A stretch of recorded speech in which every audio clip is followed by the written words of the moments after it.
அனைவருக்கும் வணக்கம். பாரம்பரிய திருவள்ளுவர் குலவம்சம் பிரசன்ன ஜோதிடர் சுபமாரிமுத்து திருப்பூரிலிருந்து இந்த பதிவு உங்களுக்காக. இன்றைக்கு ஒரு அற்புதமான ஒரு பதிவை தான் இன்றைக்கி நம்ம பார்க்க போகிறோம். ஒரு ஜாதகத்தில் எத்தனை கிரகங்கள் இருந்திருந்தாலும் கூட நம்ம வாழ்க்கையில் லக்கணத்தில் மாந்தி இருந்தால் அந்த ஜாதகர் எப்படி இருப்பார் அப்படிங்கிறத பற்றி இன்றைக்கி நம்ம பார்க்க போகிறோம். யாருடைய ஜாதகத்தில் எல்லாம் லக்கணத்தில் மாந்தி இருக்குதோ அந்த ஜாதகருடைய குடும்பத்தில் பார்த்திங்கன்னா அந்த ஜாதகருக்கு ஒரு பெரிய அந்த ஒரு வளர விடாத ஒரு தடுப்பு அப்படின்னா பாருங்களேன். சூரியனுடைய மகன் சனி, சனியினுடைய மகன் தான் மாந்தி. அப்போ சூரியனுக்கு பேர, சனிக்கு மகன். ஒரு கர்மாகாரகன் தான் சனி, அந்த கர்மாவுடைய சனி பகவானுக்கு பிறந்தவர் தான் மாந்தி. இந்த மாந்தி என்பது யார் அப்படின்னா லக்கணத்தில் போய் மாந்தி உட்காந்துக்கும். சில ஜாதகத்தில் எல்லாம் பார்த்தீங்கன்னா இந்த மாந்தி தோஷத்தினால மக்கள் படாத பாடுபடுறாங்க.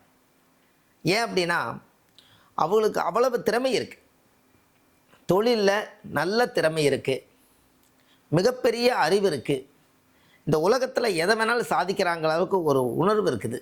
ஆனால் எல்லாமே அப்படியே முடக்கி வச்சிருக்கு. அது காரணமே லக்கணத்தில் மாந்தி. இந்த லக்கணத்தில் மாந்தி இருந்தால் அந்த ஜாதகருக்கு பிரேத தோஷம்.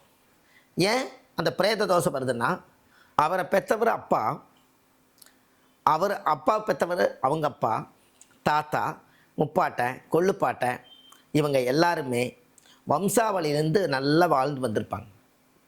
அப்படி வரும்பொழுது யாராவது ஒருத்தர் ஏதாவது தெரியாமல் போய் மனநல சரியில்லாமல் காலமாயிட்டாங்கன்னா, எங்கேயாவது ஒரு பக்கம் போய் இறந்துட்டாங்கன்னா அந்த ஆன்மா ஏக்கமாக இருக்கும். என்னுடைய தாய் உலகிலெல்லாம் நம்ம கூட இல்லையே, நான் இறக்கும் தருவாயில் யாருமே இல்லையே, நான் இன்றைக்கி அனாதியாக இன்றைக்கி நான் இறக்குறேனேன்னு சொல்லி அது அவ்வளவு ஒரு ஏக்கம் இருக்குது.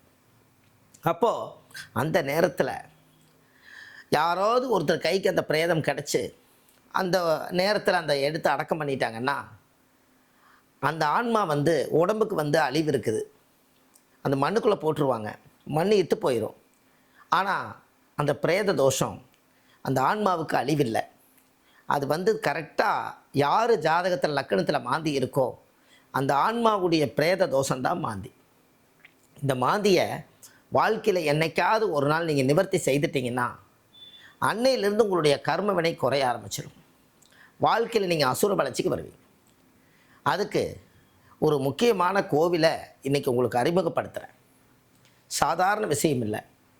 அந்த லக்கணத்தில் மாந்தி இருந்த அந்த பிரேத தோஷம், அதுக்கு உண்மையாலுமே அந்த பிரேத தோஷம் இருக்கிறவங்க ஜிஹெச் ஆஸ்பத்திரியில் அரசாங்கத்தினுடைய அனுமதி பெற்று காவல்துறைகிட்ட லெட்டர் வாங்கி யாராவது ட்ரஸ்ட்டுக்கிட்ட போய் ஏனுங்க இந்த மாதிரி அப்பா அம்மா இல்லாமல் அனாதையாக இறந்தவங்களுக்கு நான் ஒரு ஸ்பான்சர், ஒரு ஈமகாரியம் செய்யலான்னு நினச்சிட்ருக்கேன்.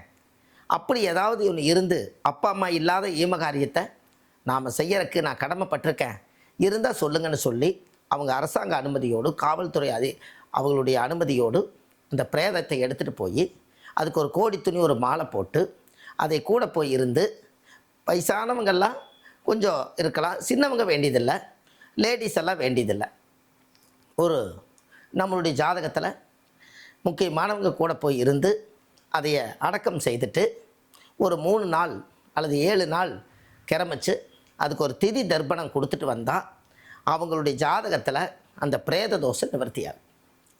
இப்படி நம்ம பூரா எத்தனையோ நம்ம யூடியூப்பில் நிறைய விஷயங்கள் சொல்லி மக்கள் நிறைய பிரேதங்களை எல்லாம் ஆதரவற்ற பிரேதங்களை அடக்கம் செய்து அவங்க மிகப்பெரிய யாகம் செய்து எப்படியோ ஒரு அஸ்வமேத யாகம் செய்ததுக்கு சமமாக இருந்திருக்காங்க. அப்படின்னா பாருங்கள். அப்போ உங்கள் ஜாதகத்தில் நம்ம முன்னோர்கள் அந்த காலத்தில் விட்டு போனதை இந்த ஜென்மத்தில் நீங்கள் செஞ்சால் கண்டிப்பாக இந்த பிரேத தோஷம் உங்களுடைய குடும்பத்தை விட்டு நிவர்த்தியாகும். அதுக்கப்புறம்தான் அந்த ஜாதகருக்கு கல்யாணம், அவங்களுக்கு குழந்தை பாக்கியம், நிறைய விஷயங்கள் நல்லது நடக்கும். இதை கண்டிப்பாக வாழ்க்கையில் ஒரு முறை செய்யுங்க. இந்த லக்கணத்தில் மாந்தி இருக்கிறவங்க விஸ்வாமுத்திர கோயிலுக்கு கண்டிப்பாக போயிட்டு வாங்க. திருநெல்வேலி மாவட்டம் கூடங்குளம் விஜயாவதி விஸ்வாமுத்தருடைய ஆலயம். இந்த கோயிலுக்கு நீங்கள் கண்டிப்பாக போயிட்டு வரணும். அது ஏன் அப்படின்னு கேட்டிங்கன்னா, தசரத மகாராஜாவுக்கு குழந்தை இல்லை, விஸ்வாமுத்திரர் தான் அந்த அந்த குடும்ப ஜோசியர். அவர் ஜாதகத்தை பார்த்து, தசரத மகாராஜாவுடைய ஜாதகத்தை பார்த்து, ராஜா உங்களுக்கு ஜாதகத்தில் புத்திர யாகம் செய்தால் உங்களுக்கு ஆண் குழந்தையே பிறக்கும்னு இருக்குது, நீங்கள் புத்திர யாகம் செய்யுங்கன்னு சொல்லலாம். உடனே தசரத மகாராஜா அதை ஏற்பாடு செய்யுங்கன்னு விஸ்வாமித்திரருக்கு அனுமதி கொடுக்கும். உடனே யாகம் செய்து முடித்தோடனே ராமர் பிறக்கிறார். ராமர் பிறந்து வளர்ந்து விஸ்வாமித்திரருடைய அனுமதியோடு, வசிஷ்டருடைய அனுமதியோடு அவங்களுக்கு திருக்கல்யாணம் நடக்குது. அதுக்கப்புறம் அந்த திருக்கல்யாணம் நடந்து ராமரும் சீதாதேவிக்கும் நல்லபடியாக வாழ்க்கை சந்தோஷமாக இருக்கிற காலகட்டங்களில் சீதாதேவியை ராவணன் கடத்திட்டு போகிறாரு. ராமர் பல நாள் பழி வச்சு ஒரு நாள் ராவணனை கொல்றாரு. ராவணனை கொன்னதுனால ராமருக்கு பிரேத தோஷம் பிடிக்குது. அப்போ இந்த பிரேத தோஷம் பிடித்த உடனே இருக்கிற சக்தியெல்லாம் இழந்துட்டார். அப்போ இருக்கிற சக்தியெல்லாம் இழந்தோடனே, இப்படி நம்ம சக்தி இழந்துட்டோமே, நம்ம இனி வாழ்க்கையில் எங்கே போய் நம்ம நல்லா இருக்க போகிறோன்னு தெரியலையேன்னு சிந்திச்சுட்டு உட்காரும்போது, விஸ்வாமித்திரருடைய நம்ம கருவிலேயே கணிச்சவர் விஸ்வாமித்திரர் தானே, அதனால் விஸ்வாமித்திர கோயிலில் போய் நம்ம நவக்கலச பூஜை பண்ணி அந்த தீர்த்தை ஊற்றுனா நல்லா இருக்கும்னு சொல்லி இழந்த சக்தியெல்லாம் மீட்டெடுத்தவர் தான் விஸ்வாமித்திரர். உங்கள் வாழ்க்கையில் என்ன இழப்பு இருந்தாலும் விஸ்வாமித்திர கோயிலுக்கு ஒரு முறை போயிட்டு வந்தாலே நம்மளுக்கு அது வேலை செய்யும். விஸ்வாமித்திரருடைய யோகம் என்ன? பிரம்மரிஷி பட்டம் வாங்கினவர். அப்பேற்பட்டவருக்கே இழந்த சக்தியை மீட்டெடுக்கிறதுக்காக யாகம் செய்து அவர் விஜயாவதி என்னும் ஜெயத்தை உருவாக்குனவர். அதனால் அந்த இடத்துக்கு போனால் நம்மளுக்கு சக்தி கிடைக்குன்னு சொல்லி ராமரே அந்த இடத்துக்கு போய் விஸ்வாமித்திரை பார்த்து சந்தித்து நவக்கலச பூஜை பண்ணி அந்த தீர்த்தம் எடுத்து அந்த ராமர் தலையில் ஊற்றுனதுக்கப்புறம் தான் ராமருக்கே பிரம்மகத்தி தோஷை நிவர்த்தியாச்சு. அப்பேற்பட்டவர் தான் விஸ்வாமித்திரர்.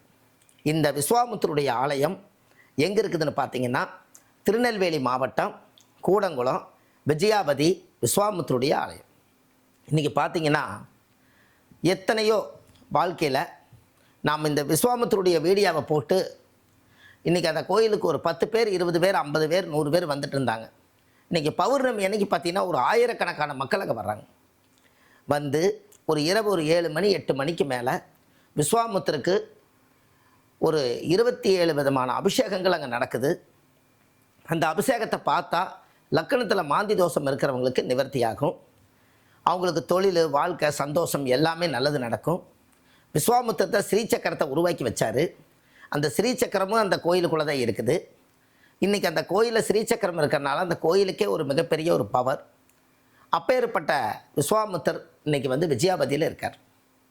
இந்த விஜயாவதியில் வாழ்க்கையில் அவர் கிட்டத்தட்ட பார்த்திங்கன்னா எத்தனையோ சாதனை செய்தார். அதனால் அந்த கோயிலுக்கு லக்கணத்தில் மாந்தி இருக்கிறவங்க கண்டிப்பாக வாழ்க்கையில் ஒரு முறை போயிட்டு வாங்க. இதில் என்ன ஒரு சந்தோஷம்னு கேட்டிங்கன்னா, அந்த கோயிலுக்கு நம்ம 18 யாகம் செய்திருக்கேன். 18 முறை அந்த கோயிலுக்குள்ளே போய் அந்த ஸ்ரீசக்கரத்தை அன்னைக்கு இருக்கக்கூடிய காலகட்டங்களில் நம்மளாம் ஜோசியராக இருக்கிறனால அன்னைக்கு அனுமதி கிடச்சி அவங்களுடைய உத்தரவில், அந்த கோவிலுடைய உத்தரவில் அந்த ஸ்ரீசக்கரத்தை போய் தொட்டு கும்பிட்டதுக்கப்புறம் இன்றைக்கி பார்த்திங்கன்னா அதனுடைய வாக்குப்பளிதம், வித்தப்பளிதம் எல்லாமே கிடைக்கும். அப்போ என்ன அப்படின்னு கேட்டிங்கன்னா, அப்பேற்பட்ட யோகம் படைச்ச இடம் தான் அந்த கோவில். அன்றைக்கெல்லாம் அந்த காலகட்டங்கள் அது கிடச்சிது.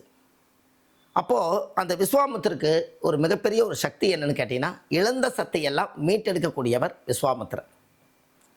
ஜாதகம் பார்த்து யாருக்கெல்லாம் லக்கணத்தில் மாந்தி இருக்கோ அவங்களுக்கு இந்த பிரேத தோஷத்தை நிவர்த்தி பண்ணணும். அதுக்கு அந்த நவக்கலச பூஜை ஒரு சிறப்பு. ராமருக்கே நவக்கலச பூஜை பண்ணி அந்த தீர்த்தை ஊற்றிருக்காங்க. அதனால் கண்டிப்பாக வாழ்க்கையில் ஒரு முறை நீங்கள் அந்த கோயிலுக்கு போயிட்டு வாங்க, நல்லதே நடக்கும். இதில் இன்னொரு விஷயம் என்னென்னு கேட்டிங்கன்னா, விஸ்வாமித்திர கோயிலுக்கு நம்மக்கிட்ட ஜாதகம் பார்க்க வர்றவங்களுக்கு நிறைய பேர்த்துகளுக்கு விஸ்வாமித்திர கோயிலுக்கு நாமளே கூட்டிகிட்டு போகிறோம்.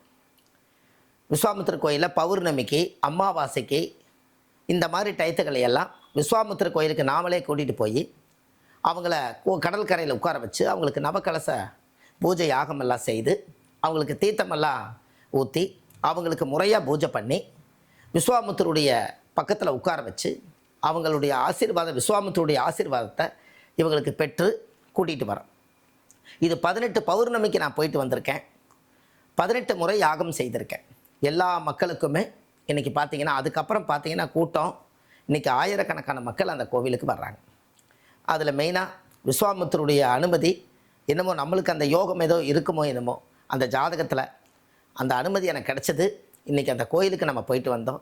இன்றைக்கி எல்லாரும் இன்றைக்கி நல்லா இருக்குது, எல்லா மக்கள் நல்லா இருக்காங்க. இது வரைக்கும் நம்ம நிறைய பதிவுகள் கொடுத்துருக்கேன். அந்த பதிவில் எல்லாமே பார்த்தீங்கன்னா மாந்தி பற்றி ஏற்கனவே இந்த வீடியோ பார்த்துருக்கோம்.